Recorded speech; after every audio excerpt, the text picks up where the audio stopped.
कथा हम सुनाते हैं कभी कभी कथा में। एक भक्ता थी भगवान की, उसका नाम था अजब कुमारी। राजा की पुत्री थी, राजस्थान से आई ब्रजमंडल।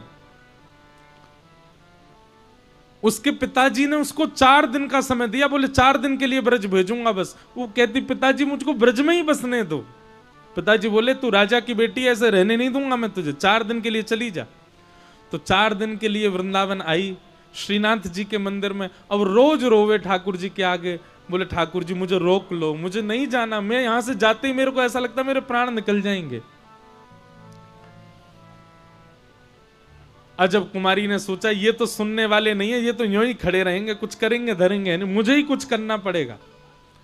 अजब कुमारी ने मंदिर के सब पुजारी आदियों से कहा कि मुझे कोई सेवा दे दो। पुजारियों ने कहा भैया हमारे पास सेवक भरपूर हैं, तुमको क्या सेवा दें। तो अजब कुमारी ने कहा मुझको चौसर खेलना बहुत अच्छा आता है, मैं ठाकुर जी के संग चौसर खेलूं। तो पुजारियों ने कहा कैसे खेलोगी, ठाकुर जी तो खड़े रहेंगे, कैसे उनके साथ चौसर कैसे खेलोगी। अजब कुमारी ने कहा एक बार मैं अपनी चाल चलूंगी और दूसरी बार दूसरी चाल में ठाकुर जी की ओर से मैं ही चलूंगी, पर वो चाल होगी ठाकुर जी की, आप सब खड़े होकर देखना। पुजारी बोले हाँ ये बढ़िया है। तो मंदिर के सामने दहली पे बढ़िया एक चौकी पर चौसर बिछा दी और अजब कुमारी को बैठा दिया, और वो ठाकुर जी के संग खेलती है। एक चाल अपनी चलती है और एक चाल अपनी चलने के बाद फिर दूसरी चाल ठाकुर जी को दिखा के बोले ठाकुर जी आपकी चाल, और ऐसे चलती। खेलने में इतनी माहिर थी कि वो जो सोच लेती थी वही अंक आ जाते थे। पहला दिन खेल खेला और वो उसको कोई हरा नहीं सकता था, वो जानबूझ करके ठाकुर जी से ऐसा खेल खेलती, ठाकुर जी से हार जाती। और भैया जैसे ही ठाकुर जी से हारती थी ना, तो सब पुजारी लोग सब उसको देख के ताली बजाते, वाह वाह हमारे जय जय जीत गए, हमारे ठाकुर जी जीत गए। अजब कुमारी के नेत्रों में आंसू आ जाते। कोई पूछता तुम रो क्यों रही हो, बोले देखो ना ठाकुर जी के दांत दिख रहे हैं, ठाकुर जी प्रसन्न हो रहे हैं। ठाकुर जी जीतने के बाद खुश हो जाते थे।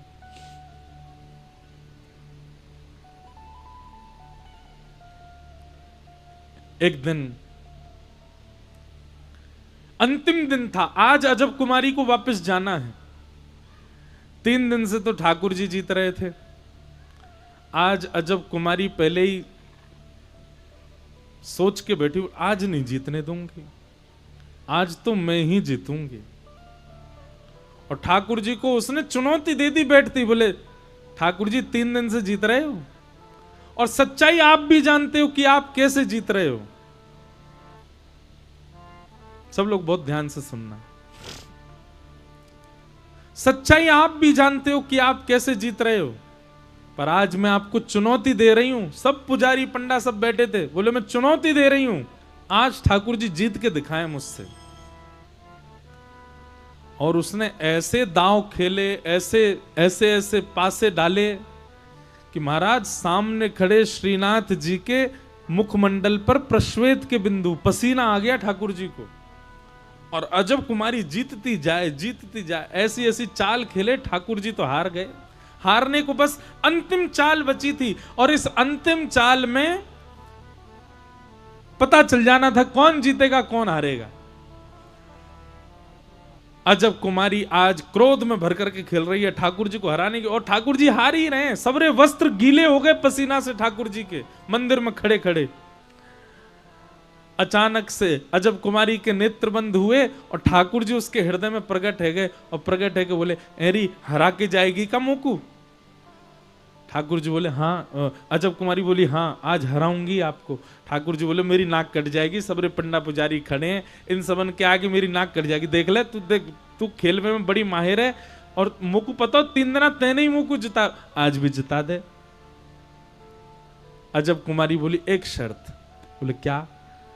जिता दूंगी लेकिन उसके बाद मैं जो मांगूंगी वो देना पड़ेगा आपको। ठाकुर जी बोले दूंगो, तू पहले जिता दे मुझे। बोले नहीं नहीं पहले वचन दो, जो मांगूंगी सो दोगे।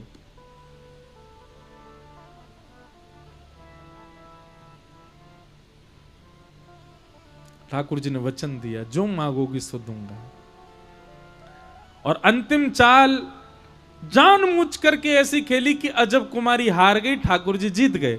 जैसे ही ठाकुर जी जीते, सब पंडा पुजारी कहने लगे, जय हो श्रीनाथ प्यारी की जय हो, गिरिराज धरण की जय, हमारे जय जय जीत गए। अजब कुमारी के नेत्रों में आंसू आ गए, अपलक नेत्रों से ठाकुर जी को देख रही है और भुजा फैला करके कह रही, अब दो, जो मैं मांगू सो दो। नेत्र बंद किए, ठाकुर जी पुनः प्रकट हो गए। बोले, मांग ले, क्या चाहिए? बोले कि मैं ब्रज में बसना चाहती हूं, पर मेरे माता पिता मुझको आज्ञा नहीं दे रहे हैं। ठाकुर जी बोले, तो फिर बता क्या करें?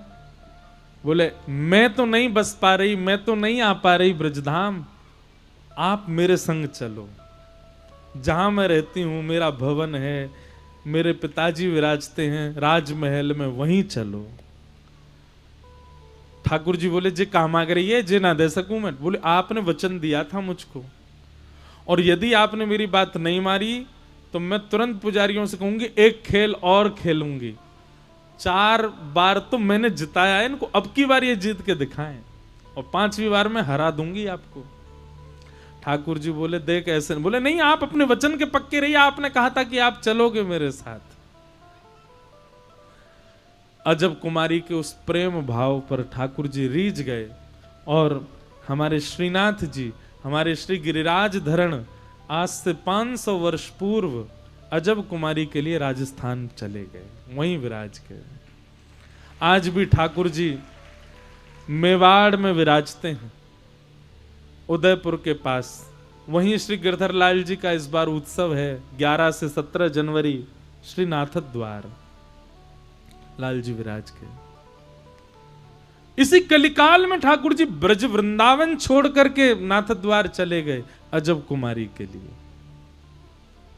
कारण तो बहुत सारे होते हैं, पर एक कारण अजब कुमारी भी थी ठाकुर जी को मेड़ता ले जाने में। तो भैया, खेल में तो ठाकुर जी को ही विजय कराया जाता है। 7 दिन 7 रात्रि ठाकुर जी ने गिरिराज जी धारण करके रखे। 7 दिन बाद इंद्र ने आकर के क्षमा मांगी, भगवान ने गिरिराज जी को पुनः व्यवस्थित कर दिया। आगे भागवत जी में एकादशी व्रत की कथाएं बताई गईं और रास पंचाध्यायी का प्रसंग सुनाया गया। बहुत ध्यानपूर्वक सुनिएगा, विस्तार से तो हम 14 अक्टूबर से सुनाएंगे। ब्रज की गोपियों के भाव अभी सूक्ष्म में थोड़ा कह देते हैं।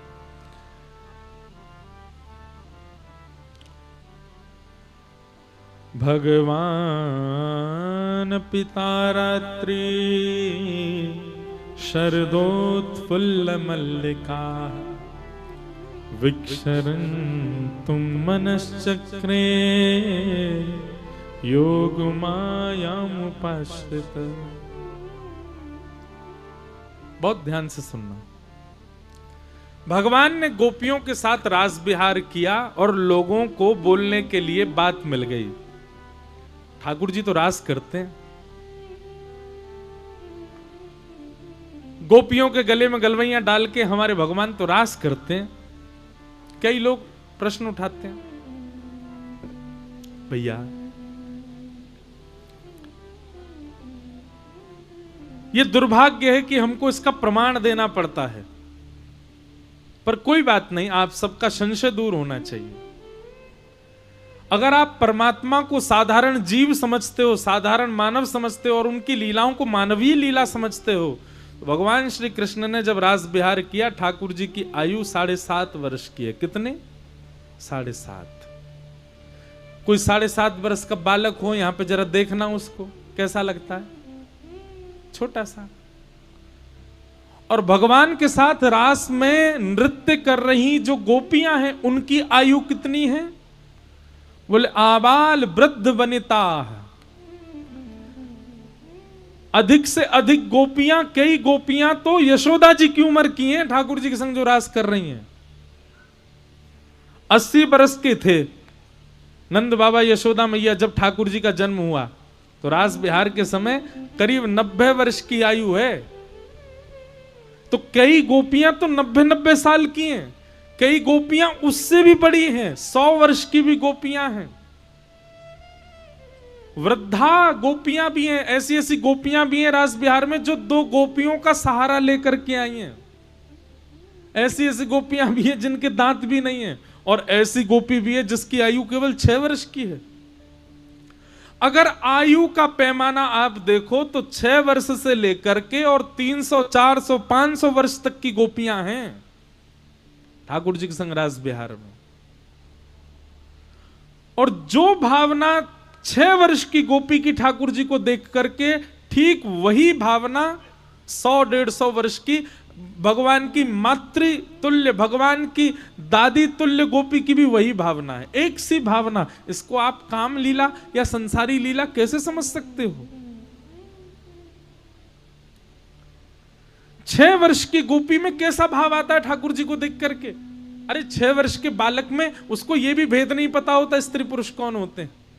सब लोग सावधानी से कथा सुनिए।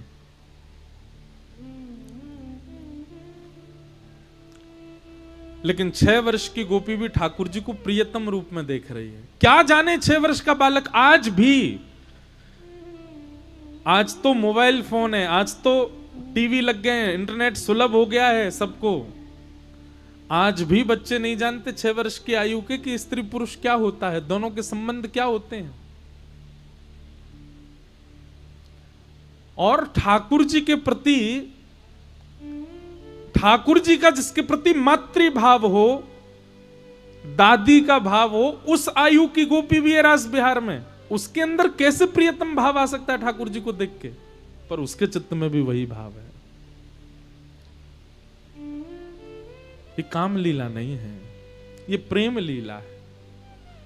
और ये गोपियां सब जानती हैं कि ये श्री कृष्ण सामान्य नहीं है, साक्षात पर ब्रह्म है, ये साक्षात आदि पुरुष हैं। इसीलिए सबके चित्त में ठाकुर जी प्रियतम रूप में है। दूसरी बात, रास का मतलब नृत्य नहीं होता। मैं हर कथा में बोलता हूं, रास का मतलब नृत्य नहीं होता, नाचना नहीं होता। रास का मतलब, अभी नवरात्रि चल रहे हैं, भारत के कई ऐसे प्रांत हैं जहां पर अभी रास गरबा चल रहा है, उसको आप गरबा नृत्य कहो, पर रास का मतलब नृत्य नहीं होता। तो फिर रास का मतलब क्या है? सबसे पहले रस का मतलब समझो। रसो वैशः, जैसे कि एक बूंद शहद, वो क्या है? रस। और एक बूंद उस रस का जब समूह है, बहुत सारा शहद है, तो वो रास है।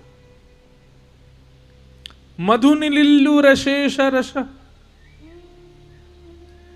पर रास की परिभाषा और रस की परिभाषा आध्यात्म में अलग है, बहुत ध्यान से सुनिएगा। रस और रास क्या है? जब जीवात्मा भगवत मिलन के लिए कोई योजना बनाता है तो उसको रस कहते हैं। आप ठाकुर जी से मिलने के लिए वृंदावन जाते हो, आप ठाकुर जी से मिलने के लिए गिरिराज जी जाते हो, आप ठाकुर जी से मिलने के लिए कथा सुनते हो, तिलक लगाते हो, नाम जप करते हो, कंठी माला पहनते हो, वैष्णव पथ पर चलते हो, भक्ति पथ पर चलते हो। ये रस है। क्या है? अभी अधिकतर आप सब लोग जिस स्थिति में हो उसको रस कहते हैं, पर आपकी भक्ति से प्रसन्न होकर के ठाकुर जी वृंदावन से कानपुर आ गए, ये रस नहीं है, ये रास है। आपकी भक्ति से प्रसन्न होकर के ठाकुर जी आपके गले में गलवैयां डाल करके भोंदू की तरह घूम रहे हैं, ये रस नहीं है, ये रास है।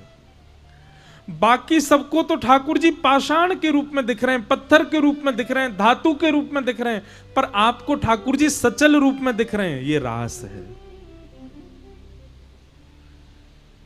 बाकी लोगों के द्वारा पधराए गए प्रसाद तो केवल यथावत रहते हैं, पर आपके द्वारा पधराया गया प्रसाद ठाकुर जी पा लेते हैं, ये रास है। समझ में आई बात? हम सब अभी किस स्थिति में? हम रस की स्थिति में हैं, पर यही रस जब अधिक हो जाएगा तो ठाकुर जी मूर्ति नहीं रहेंगे, ठाकुर जी पाषाण नहीं रहेंगे, ठाकुर जी वृंदावन या फिर एक सीमित स्थान में नहीं रहेंगे। जहां हम हैं वहीं ठाकुर जी आ जाएंगे, वही रास है, उसी को रास कहते हैं। धन्ना जाट की कथा मैं सुनाता हूं, भक्तमाल जी में कथा है। अब पूरी कथा नहीं, थोड़ा सा पाठ सुनाते हैं। धन्ना जाट रोज अपने ठाकुर जी के आगे प्रसाद की थाली रखते, छोटे से बालक धन्ना, और प्रसाद की थाली रख के ऐसे बैठ जाते, पाओ ठाकुर जी पाओ, अरे मेरी मैया ने बाजरे की रोटी बनाई, पाओ, चटनी बहुत बढ़िया ठाकुर जी पाओ। ठाकुर जी नहीं पाते।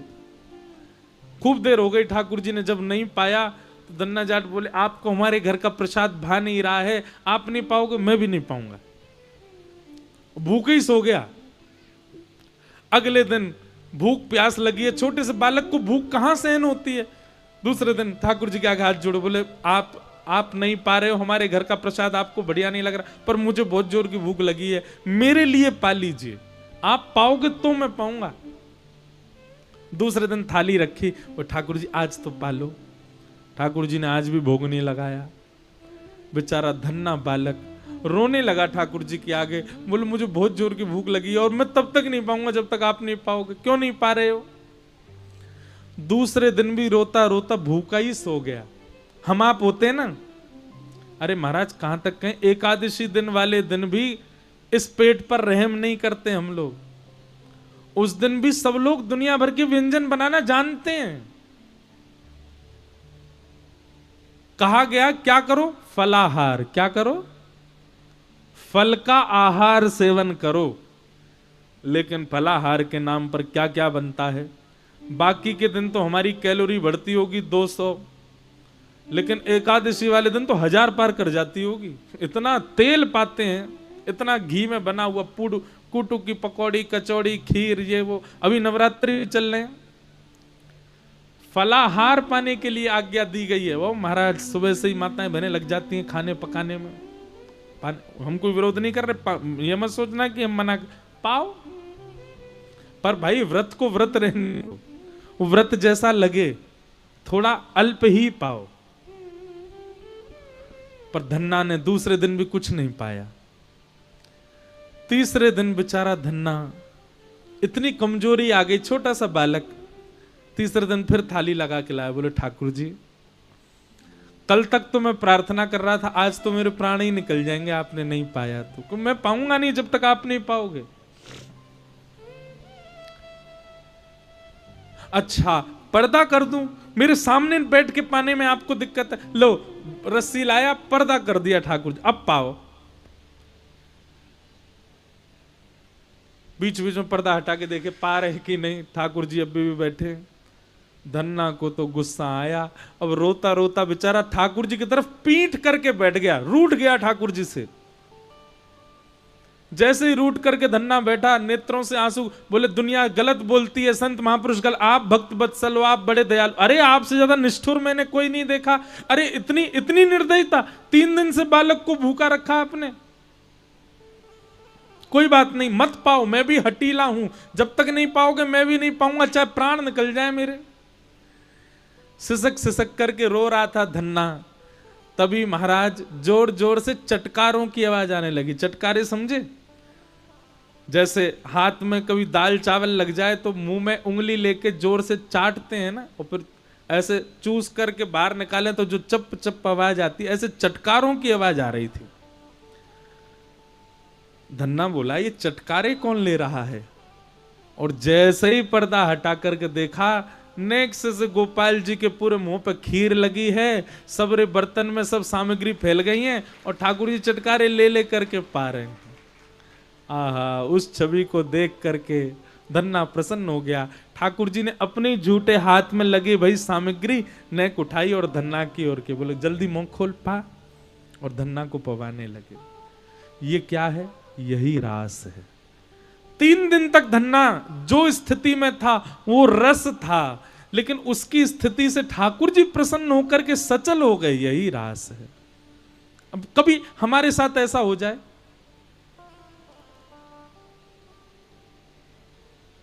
सोच समझ करके मत करना इस क्रिया को। अब कथा में सुन गए तो पीछे पड़ जाओ अपने ठाकुर जी के।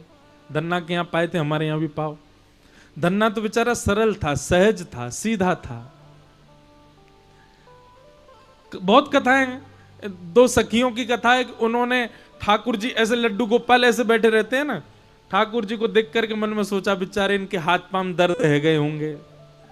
उनने घी लिया और लेके ठाकुर जी के हाथ पांव बोले सीधे कर लो ठाकुर जी, आपके हाथ पांव थक गए होंगे। इतने भाव से, अब उनको पता नहीं है कि ठाकुर जी ऐसे ही रहते हैं। उनके मन में ऐसा भाव आया, महाराज जी ठाकुर जी के हाथ पांव में ऐसी मालिश करी, ठाकुर जी सीधे खड़े हो गए, हाथ पांव सब सीधे हो गए। जिनके ठाकुर जी थे वो देख करके बेहोश हो गए, बोले मैं ठाकुर जी सीधे कैसे हो गए। भाव, इसी को रास कहते हैं।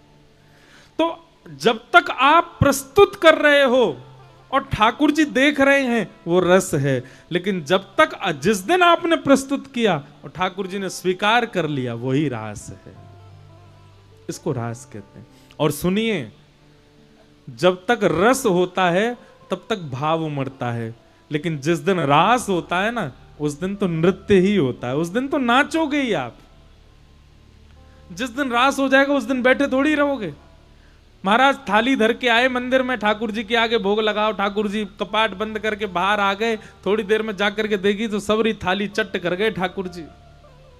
और ठाकुर जी के मुखमंडल पे प्रसाद और लगो है, क्या होगा? पहले तो रुदन होगा, उसके बाद मन में ये भाव आएगा ठंडे पड़ जाएंगे महाराज, और जैसे तैसे जब संभलेंगे तो फिर क्या होगा? फिर नृत्य ही होगा, फिर नाचने का ही मन करेगा। गोपियों को इतने सहज हो गए ठाकुर जी, गोपियां नाचेंगी नहीं? अरे उनके गले में गलवैयां डाल रहे हैं, उनकी गोद में बैठ रहे हैं, उनके चरण दबा रहे हैं, उनके मुख पकड़ रहे हैं, तो गोपियां प्रसन्नता में क्या करें? इसलिए रास में नृत्य हुआ, बाकी नृत्य का मतलब रास नहीं।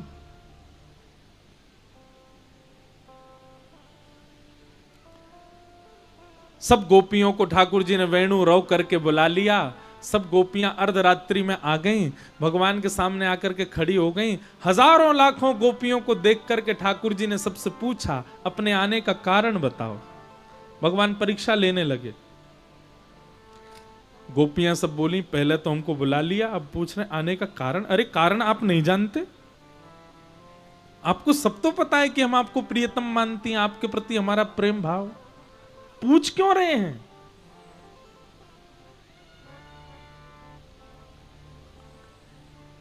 ठाकुर जी का गोपियों का बड़ा मधुर संवाद है यहां पर वह हुआ। अंत तो गत्वा गोपियां सब कहने लगी नाथ आप चाहते क्या हो ये बताओ। भगवान बोले हम तो ये चाहते हैं तुम वापस अपने घर जाओ, अपने पतियों की सेवा करो, बच्चों के संग आनंद करो, अपने परिवार का ध्यान रखो। ये इतनी रात्रि में एक छोटे से बालक के पीछे इतनी दूर आ जाना ये अच्छी बात नहीं, चलो जाओ वापस।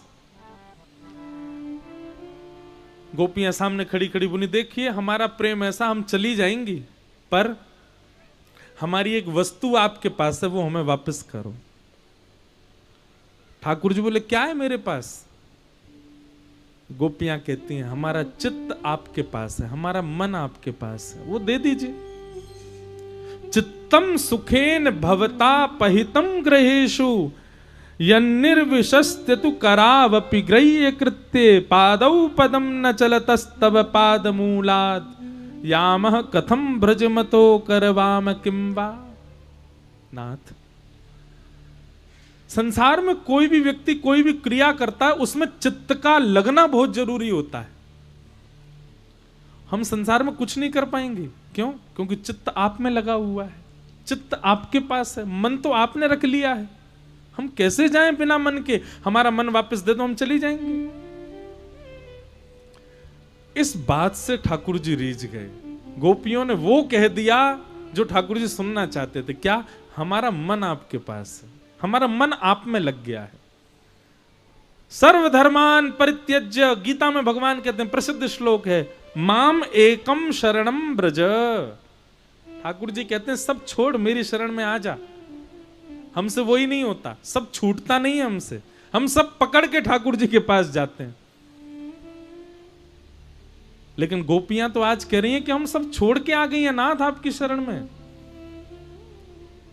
क्यों? क्योंकि मन आपके पास है। हमारा मन वापस दे दो, हमारे चित्त में, हमारे नेत्रों में, हमारे ध्यान में आप कभी मत आना, हम चली जाएंगी वापस। गोपियों का ये निष्काम स्वच्छंद प्रेम जान करके ठाकुर जी खड़े हो गए और बोले, अरे गोपियों, मैं तो तुम्हारी परीक्षा ले रहा हूं और मुझको तो पता चल गई तुम्हारा तो प्रेम सांचो है मेरे प्रति। आओ चलो हम रास बिहार करें। सब गोपियों को घेर करके ठाकुर जी उनके साथ रास बिहार करने लगे। एक एक गोपी के पास जा जा करके ठाकुर जी उसकी सुध ले रहे हैं, उसके घर की बनी सामग्री पा रहे हैं, उसके गले में गलवियां डाल के घूम रहे हैं, उसके चरण दबा रहे हैं, उसको जलपान करा रहे हैं, उससे पूछ रहे हैं, उसको बता रहे हैं। इतनी सन्निकटता सबको प्रदान कर रहे हैं ठाकुर जी। सन्निकटता देते देते देते देते देते गोपियों के चित्त में अभिमान आ गया। और कैसा अभिमान आया बंधुओं? देखो, गोपियों के चित्त में अभिमान आ नहीं सकता, पर ये मुझे और आपको, हम सबको बताने के लिए ठाकुर जी ने लीला की कि गोपियों के चित्त में मान प्रकट कर दिया। नहीं तो जहां राम जहां कृष्ण वहां मान आ नहीं सकता। हम आप सबको क्या समझाना चाह रहे हैं ठाकुर जी? ठाकुर जी कह रहे हैं, बोले भैया मैं तुम्हारे पास प्रकट कायकू ना है रहूं, मैं तुम्हारे सामने ऐसे ही क्यों खड़ा रहूं, मैं तुम्हारे सामने ऐसे ही क्यों खड़ा रहूं, तुम्हारे सामने प्रत्यक्ष लीला कायकू ना करूं कि कहीं तुमको मान नहीं है जाए। देखो हमारी सेवा से ठाकुर जी प्रत्यक्ष लीला कर रहे हैं। सत्य बताना, आप अपने घर पे गए, अपने ठाकुर जी की सेवा कर रहे थे और सेवा करते करते करते करते कुछ ऐसा हुआ कि ठाकुर जी ने अपना एक हाथ सीधो कर लियो, क्या करोगे बताओ? सबसे पहले फोटो खींच के सोशल मीडिया पे डालो सबको, ओ मेरे ठाकुर जी ने हाथ सीधो कर लियो। फिर कोई संत आ जाए, महापुरुष आ जाए, अखबार वालों को बुला लेंगे, हमारे ठाकुर जी ने हाथ सीधा किया, सबको बताओ, हमारी भक्ति से प्रसन्न। ये मान आ जाता है। और आपको अभी आप अस्वीकार करोगे यहां बैठे बैठे, पर निश्चित है जिस दिन कोई लीला हो गई मान आएगा। हमारे मान की रक्षा के लिए ठाकुर जी ऐसे ही खड़े रहते हैं। बोले कि मेरा मन तो है रो कि हाथ सीधे करूं, पर नहीं करूंगा। क्यों? कहीं मैंने हाथ सीधे किए तो या को मान नहीं है जाए कि मेरी भक्ति में कितनी कितनी प्रबलता, मेरी भक्ति में कितनी सामर्थ्य कि मैंने ठाकुर जी सीधे कर दिए। हमारे मान की रक्षा के लिए ठाकुर जी मूर्तिमंत खड़े रहते हैं, कुछ नहीं करते, बस अनुभव कराते हैं। जैसे आज कथा से पहले वर्षा करके अनुभव कराया, ये बांस लगवा के अनुभव कराया, पूरा पंडाल है, इतने सारे व्यंजन, इतनी सारी वस्तु पर इसी पर्दे का ही नीचे गिरना, ये सब अनुभव हैं ठाकुर जी के। ऐसा अनुभव कराते हैं ठाकुर जी। प्रत्यक्ष लीला कर दी तो कहीं हमको मान ना हो जाए। गोपियों के चित्त में अभिमान हो गया कि हम त्रिभुवन सुंदरी हैं, इसीलिए हमारे रूप पर त्रिभुवन सुंदर श्री कृष्ण मोहित हो गए। भगवान बोले, अच्छा पूतना नहीं देखी थी क्या तुम लोगों ने? वो तो बहुत सुंदर बन के आई थी, तब भी तुम्हारा चित्त नहीं समझा कि मुझे सुंदरता नहीं रिझा सकती? मान करती हो अपने ऊपर। गोपियों के मान को देख करके ठाकुर जी वहां से अंतर ध्यान हो गए। बंधुओं एक बात सुनिएगा, भजन में कभी विक्षेप आवे, कैसा विक्षेप? आप माला कर रहे हैं और माला करते करते करते करते वो दिखाई दे गया जो नहीं दिखना चाहिए, ये विक्षेप है। आप सेवा करते हैं पर सेवा में आज इतनी व्यस्तता आ गई कि सेवा ही नहीं कर पाए, ये विक्षेप है। आप वृंदावन तो गए पर वृंदावन में जाके बिहारी जी, राधा रमण, राधा वल्लभ जी के दर्शन करके वह भाव नहीं आया जो पहले आता था, ये विक्षेप है। और ये विक्षेप कब आता है पता है? कभी ना कभी आपने मान तो किया है, कभी ना कभी अभिमान तो आया है। अभिमान आते ही भजन घटता है, अभिमान आते ही आपका भजन छूटता है, इसलिए मान रहित रहो। बंधुओं, भजन बढ़ेगा तो मान घटेगा, और मान बढ़ेगा तो भजन घटेगा। इसी से ही आप पैरामीटर लगा लिया कीजिए। अगर आपका भजन बढ़ रहा है, नित्य प्रति और ज्यादा भजन, और ज्यादा भक्ति, और ज्यादा कथा के प्रति भावना बढ़ रही है, तो इसका मतलब है कि आपका मान घट रहा है। लेकिन किंचित भी मान बढ़ता होगा तो आपका भजन छूटेगा। संतों को देख करके पहले मन में भाव आता था इनको प्रणाम करें, पर अब संतों को देख के आता है ये तो ऐसे इतने विशेष नहीं है कि इनको प्रणाम करें। समझना आपके अंदर मान है। ये सब अनुभव करने के तरीके हैं कि मान है कि नहीं। मान मत करो, कभी किसी बात का मान नहीं। गोपियों को मान हुआ, ठाकुर जी अंतर ध्यान हो गए, गोपियां ढूंढ रही हैं, अबला नारी, रात्रि का समय, सब जगह खोजा, ठाकुर जी नहीं मिले। तब यमुना के तट पर किशोरी जी को देखा, दौड़ गई, उनके चरणों में जाकर के बैठ गई और किशोरी जी से प्रार्थना करने लगी, हे सुन राधिका दुलारी, तेरे द्वार का भिखारी हूं मैं, शाम का पुजारी,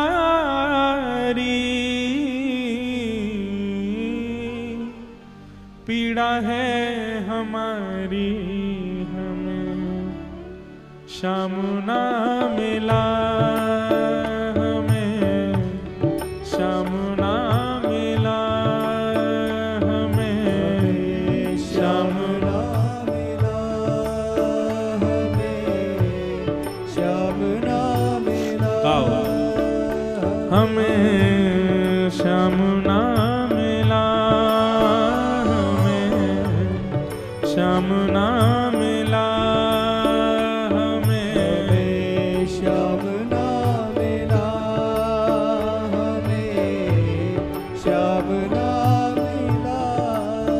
हे सुन राधिका दुलारी, सुन राधिका दुलारी, तेरे द्वार का भिखारी, तेरे द्वार का भिखारी, तेरे श्याम का पुजारी, पीड़ा है हमारी, हमें श्याम ना मिला, हमें श्याम ना मिला, हमें श्याम ना मिला, हमें श्याम ना मिला, ओ हमें श्याम ना मिला, हमें श्याम ना मिला, हमें श्याम ना मिला, हमें। बोल वृषभानु दुलारी की।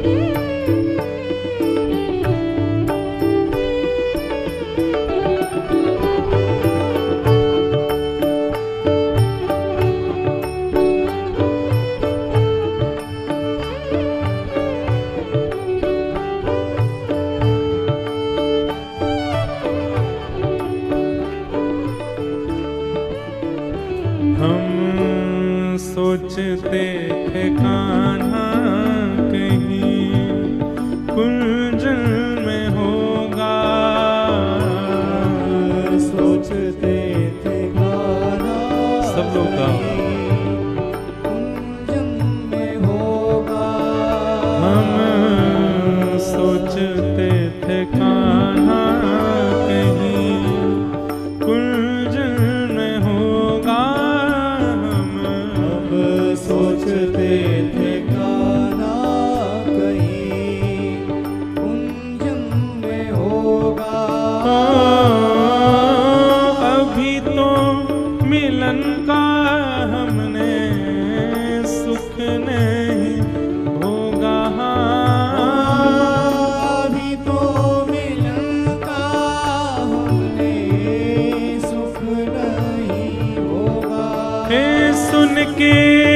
प्रेम की परिभाषा सुन के, प्रेम की परिभाषा मन में बंधी थी जो आशा, मन में बंधी थी जो आशा, आशा हुई रे निराशा झूठी, दे गया दिलाशा हमें श्याम ना मिला, हमें श्याम ना मिला, हमें श्याम ना मिला, हमें श्याम ना मेरा ए सुन राधिका दुलारी, सुन राधिका दुलारी, तेरे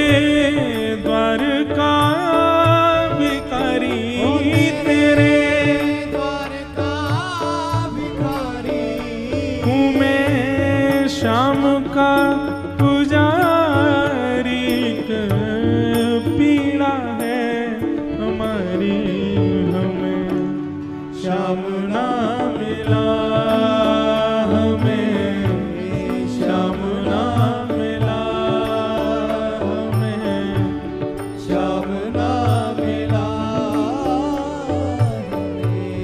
श्याम ना मिला, हो देता है कन्हाई जिसे प्रेम की दशा,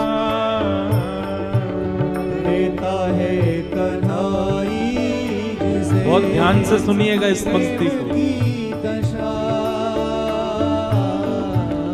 देता है कन्हाई जिसे प्रेम की दशा,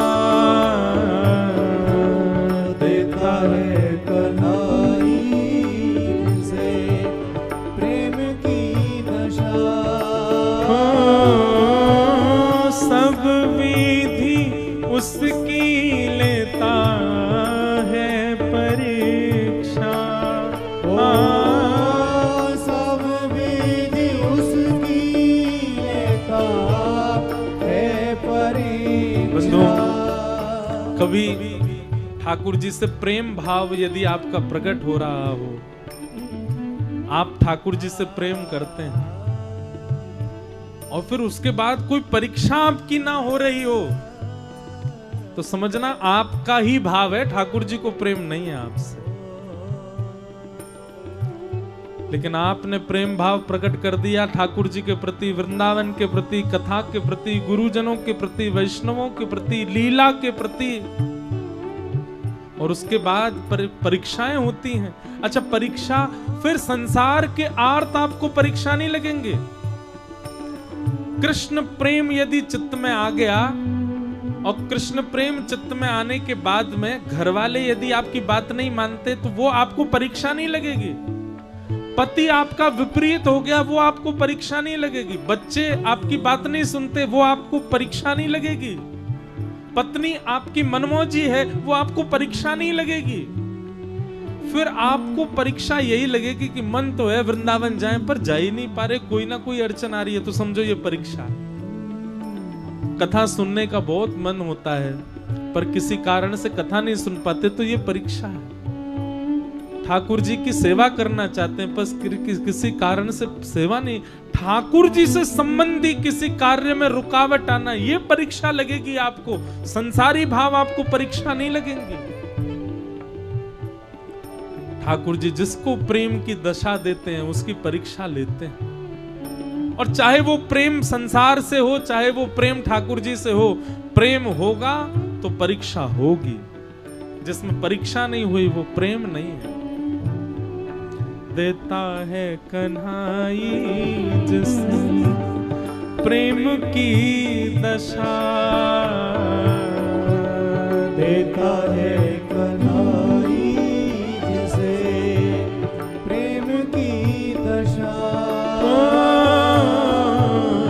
देता है कन्हाई जिसे प्रेम की दशा,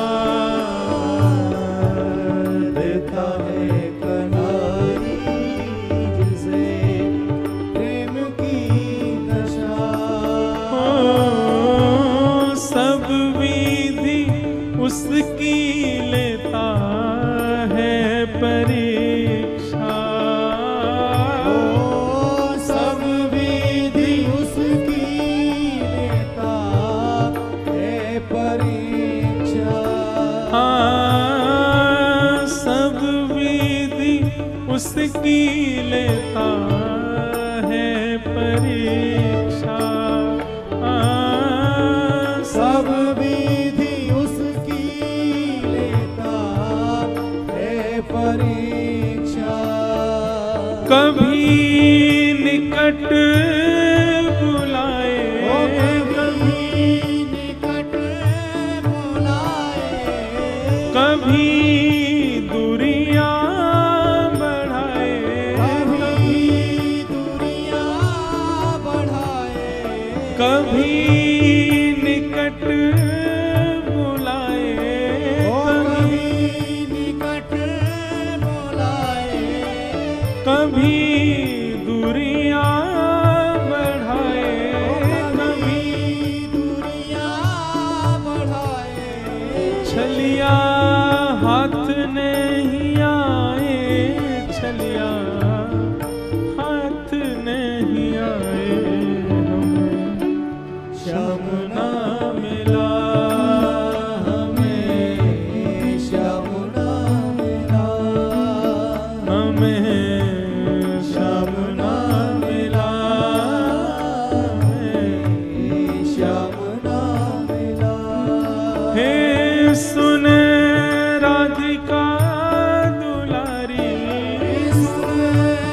राधिका दुलारी, तेरे द्वार का भिखारी, ओ तेरे द्वार का भिखारी, हूँ मैं श्याम का पुजारी, एक पीड़ा है हमारी, श्याम ना मिला, हमें श्याम ना मिला, हमें श्याम ना मिला,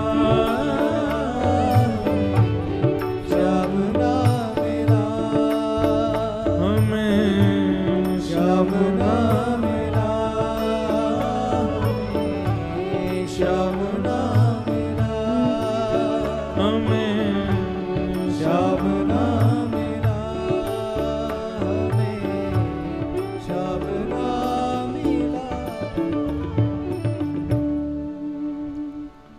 सब गोपियां रुदन कर रही हैं, ठाकुर जी का विलाप कर रही हैं।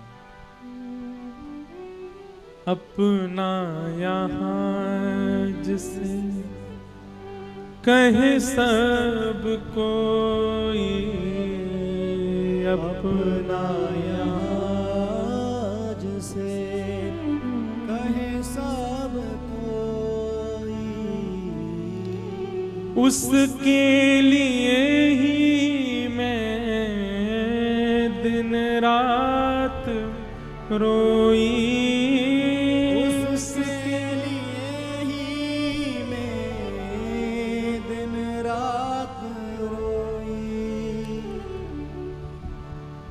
नाता दुनिया से तोड़ा, नाता दुनिया से तोड़ा, नाता दुनिया से तोड़ा, नाता दुनिया से तोड़ा, नेहा सावरे से जोड़ा, नेहा सावरे से जोड़ा, उसने ऐसा मुख मोड़ा, हमें कहीं का न छोड़ा, हमें श्याम ना मिला, हमें श्याम ना मिला, हमें श्याम ना मिला, हमें श्याम ना मिला।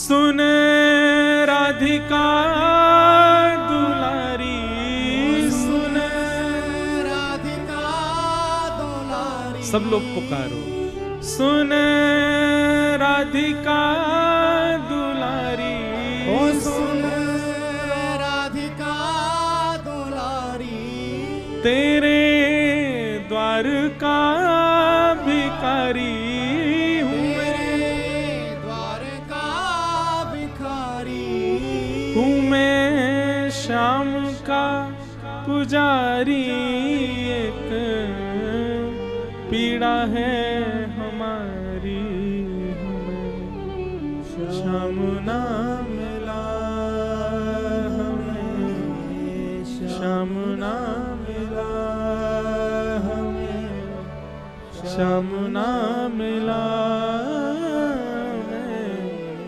श्याम ना मिला। बंधुओं, सब गोपियों ने किशोरी जी के चरणों में प्रार्थना की, हे श्यामाजू आप अनुग्रह करो। ठाकुर जी किशोरी जी की कृपा से ही मिलेंगे भैया, और कोई में सामर्थ ना है या त्रिभुवन नायक को आपको मिलावे को।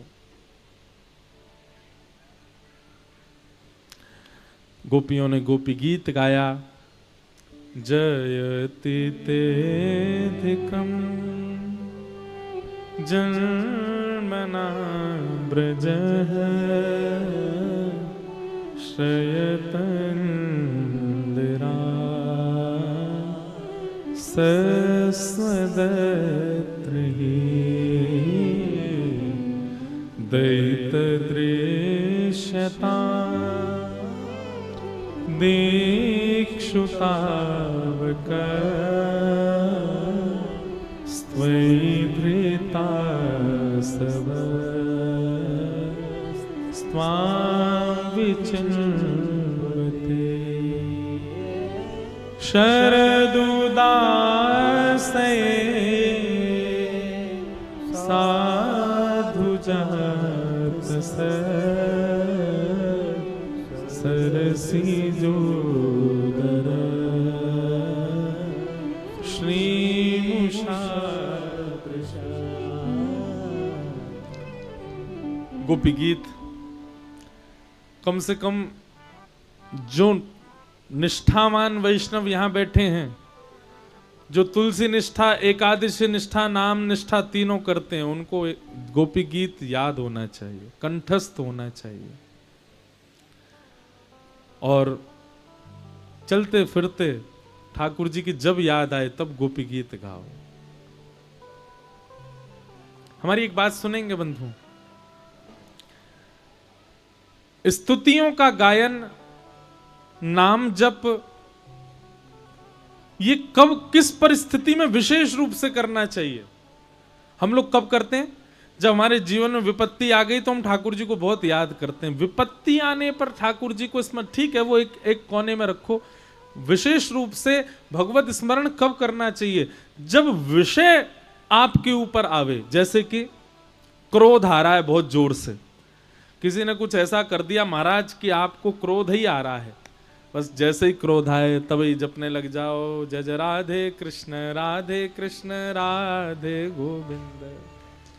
घर में उथल पुथल मच रही है, पर आप अपने कमरा में बैठ करके केशव जी कल्याण गिरी धरण छविले लाल मदन मोहन श्री वृंदावन चंद, जय जय राधे। पत्नी रोती हुई आ रही है, चिल्ला रही है, उसको भी बोलो जय जय राधे कृष्ण राधे गोविंद। क्रोध आपको आ रहा है, पर आप क्रोध मत करो, आप कीर्तन करो। किसी व्यक्ति के प्रति ईर्ष्या हो रही है, कोई बहुत सुंदर है, उसके रूप को दे, मुझसे भी ज्यादा सुंदर, उसी समय बैठ जाओ ठाकुर जी श्री कृष्ण गोविंद हरे मुरारे, हे नाथ नारायण वासुदेव। मेरे अंदर ईर्ष्या आ रही है ठाकुर जी, कीर्तन करो।